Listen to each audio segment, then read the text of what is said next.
About 10 years ago, we were spending on average 6 hours a week with our friends, but now we're spending a little more than 2 hours with friends.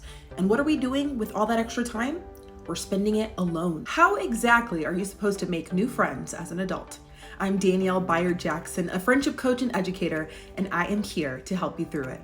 The first thing you can do is an easy one, and that's to begin socializing your interest. So think about all of the interests that you are enjoying by yourself: reading, cooking, crocheting, and ask yourself, how can you socialize them by just 1 degree by enjoying them with others? Joining a book club, painting outside in an active area. Those are the kinds of things that position you to make friends with people who share your interests. The next thing you're going to want to consider is becoming a regular somewhere. Now, a lot of us are working remotely and not putting ourselves out there the way that we used to, but we have to find places that we can frequent with regularity. That's why we often romanticize how things used to be easier when we were younger and in school. So ask yourself, how can you walk around the park at the same time every day with your dog? Or how can you work remotely from the same coffee shop every Friday morning for a few hours? This is because we tend to see the same people and they become what's known as familiar strangers. And then it becomes a little bit easier to say hello. Another thing you might consider is leveraging the help of super connectors. Now, these are those people who really thrive on introducing two groups of people. So they'll often say, oh, Tiffany, you should meet my friend Maria. You guys would get along. That person.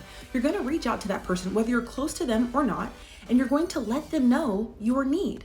So you might reach out with a script like, hey, Natasha, I'm looking to get more plugged in, and I thought of you because you're always out and about and doing something cool. So I wanted to ask if you know of any events around town that are worth checking out.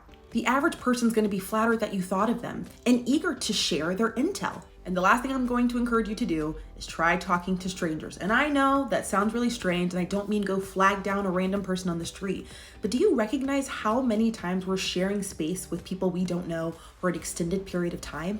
These are opportunities to start a conversation with somebody who seems to be warm and receptive. And the research shows that we tend to greatly underestimate how much we'll enjoy talking to people we don't know. So try making a general comment about your shared environment while standing in proximity to another person and see what it might lead to. The main mindset shift here is to tell yourself, I am a connector, and have it be not just something you do, but who you are. And then reaching out and taking initiative, it becomes an extension of that identity, because friendship begins with rapport, and rapport begins with hello.